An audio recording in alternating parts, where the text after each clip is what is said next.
டேய் என்னடா சைலண்டா இருக்க? ரொம்ப நாளைக்கு அப்புறம் ஒரு நைட் ஸ்டே பண்றோம். நீ என்னடா பேய் அறிஞ்ச மாதிரி இருக்க? அது இல்ல, ஆ. நீ இப்பெல்லாம் கொஞ்சம் வேற மாதிரி இருக்க. அது உனக்கு தெரியுதா? ஆ?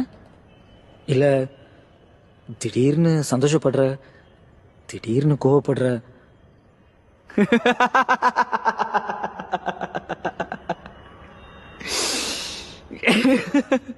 டேய் சந்தோஷப்படுறது கோவப்படுறது இதெல்லாம் செஞ்சாதானடா மனுஷங்க?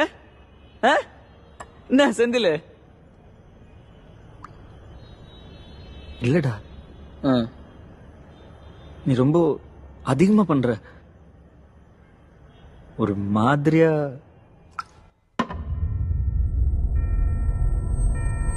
என்ன லூசுங்கறியா? இல்லடா, நான் அப்படி சொல்ல. நீ கொஞ்சம் அப்நார்மலா